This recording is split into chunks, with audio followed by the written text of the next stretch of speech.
Hi, welcome to my channel. It's Tuppence and it's another Froggy Friday, but it's a Froggy Friday with a twist because it's Friday the 13th. I've got a new mould, it's a sitting frog, and I want to see if I can turn him into a FroGoblin. I've mixed up 100 grams of Aqua cast and I've made it slightly more watery than I would normally. I'm going to pour a little bit into the bottom of my mould and give it a good old squeeze because he's got some eyeballs that stick up on the top of his head. I'll top up the rest of the mould and then I'm going to set this aside to cure for a couple of hours. Time to demould, and despite this mould being really squishy, Aquacast isn't at its strongest yet, so I'm going to be really careful trying to demould it. I don't want to break anything off. Ease it out of the eyes and there we go. I've got a few bubbles just around the eyes, but he's in one piece.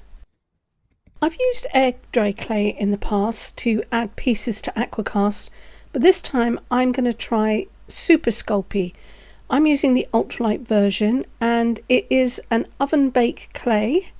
I've never used this before.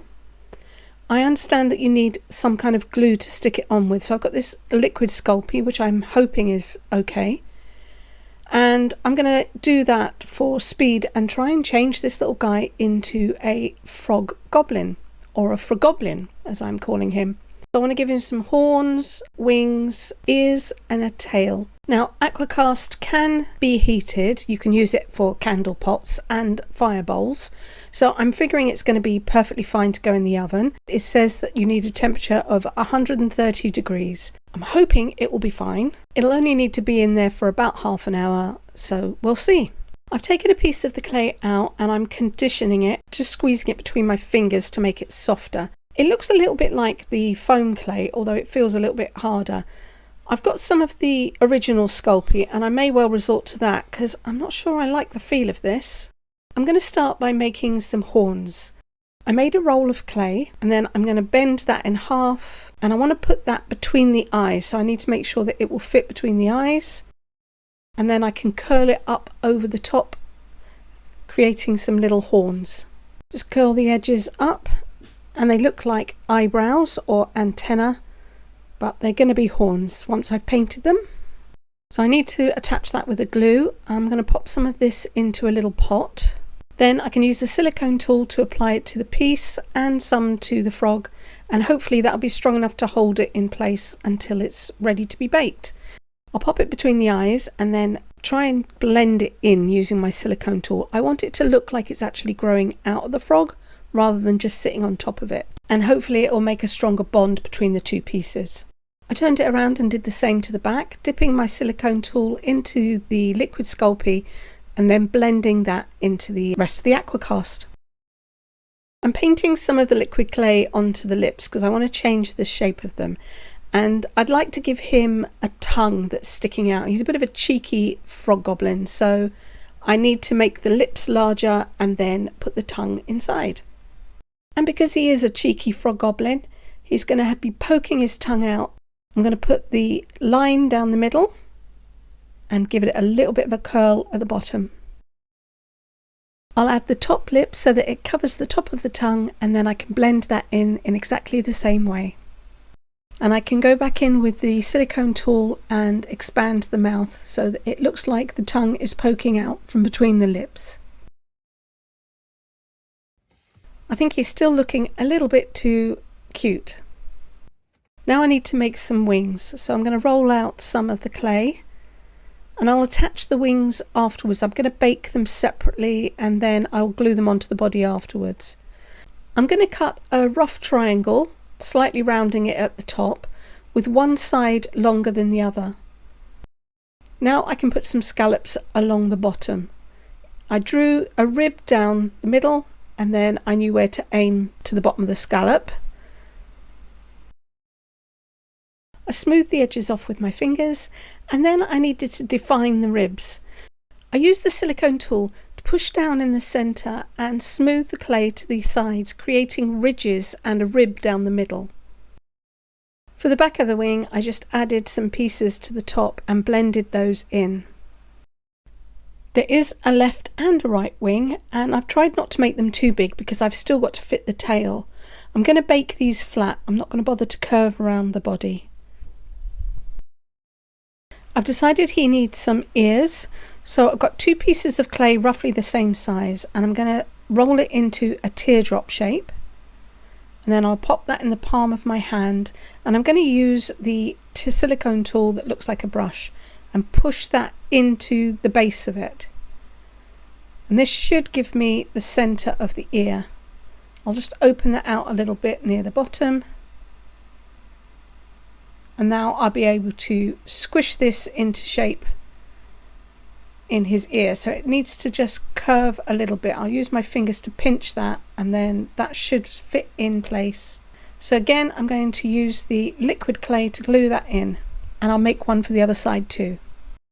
Now I'm going to make a tail, but I don't want to have too thick of a piece of clay, so I'm going to use some foil as an armature.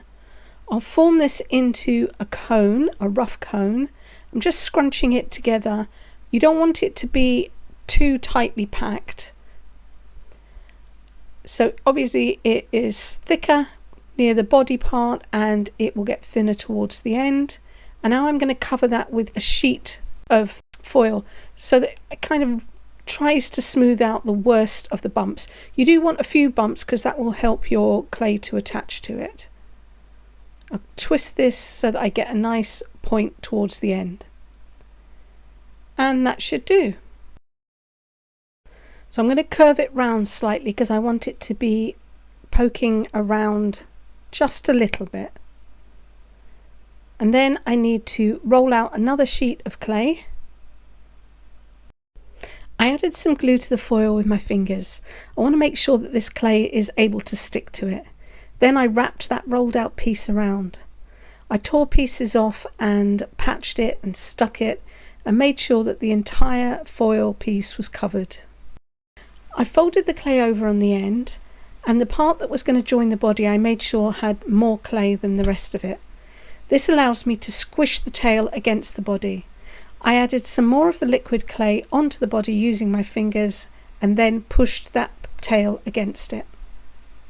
To make the join stronger and a little bit more seamless, I added a roll of clay around the top and then blended that into the tail and the body. The tail kept coming away and it's not really going to stick until I actually bake this. So I just need to make sure that I can get enough of a bond until I can put this in the oven and everything gets hardened. And here I am just using my fingers to blend that tail in so that it's a little bit more seamless. The mould had spots on the frog, and I'm going to carry that on by adding some to the tail. That also helps to make it look like it's already part of the frog itself. So I'm just rolling up little tiny balls, adding a little bit of the liquid clay and then sticking it onto the tail. And I'll carry that down the tail, and I'll even put one across the join as well. I put the pieces on some foil and baked it in a halogen air fryer, which I use only for crafting, and I baked it according to the instructions on the packet. FroGoblin has survived being in the air fryer, mostly. I haven't burnt it, but his tail has separated a little bit, so I need to try and plug that gap, and I need it to be something that is going to dry pretty quick. So I figure I'm going to use this UV clay. There will be just enough space for me to fill that hole and I should be able to set it. I only need to cover the surface area. It is stuck, the tail. It's just a little crack down the side here. Well, not so little. So I'm going to fill this a bit like you would fill a wall or plaster. And then I will use my little torch to set this, and then I'll put it under my lamp. Alright, I've plugged that hole. I put clay all the way around here and up the side, and I think once I've painted this I am going to prime it, then you're not going to really notice it. So I'm going to take this outside and spray paint it. You don't need to see me do that. I'm going to keep the wings separate until I've painted him completely, then I can attach them afterwards, and that way I will be able to get into all of the areas easily. It's primed and it's dry, and I'm going to use some acrylic paints now to paint this. And of course I don't need to explain any of that, so I'm just going to put this on a time lapse and speed paint.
Okay, I need to glue on the wings now, and I tried to find some epoxy glue, but I couldn't find any in my small seaside town.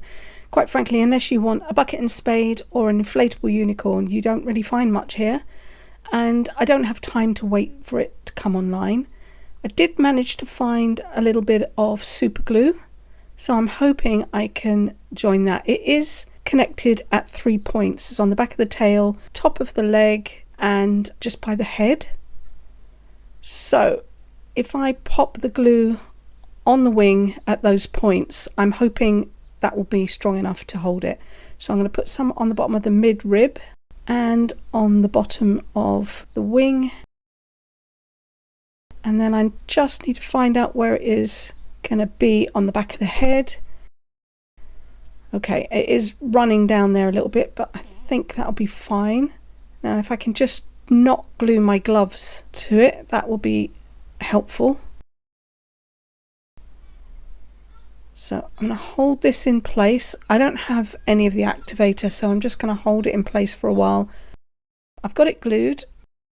I think I'm going to use some of this UV bonding resin just for some added strength. I can put some in there and it should be hidden by the other wing. I'll put a drop in there, and then I'm going to use the little torch that comes with it to cure it. It takes about 10 seconds or so, and I've got just enough room for the light to get in there. The wings are attached now. I'm going to give him a couple of coats of spray varnish, and I'll take him outside to do that, and then I'll take some photos. Froggy Friday is a weekly collaboration that's hosted by these wonderful people. You'll find a playlist in my description box below. Go check that out to find out what all the other wonderful contributors have done.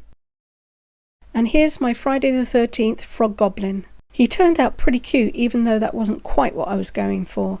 The polymer clay was super fast, but I think I still prefer air dry clay to add to Aquacast.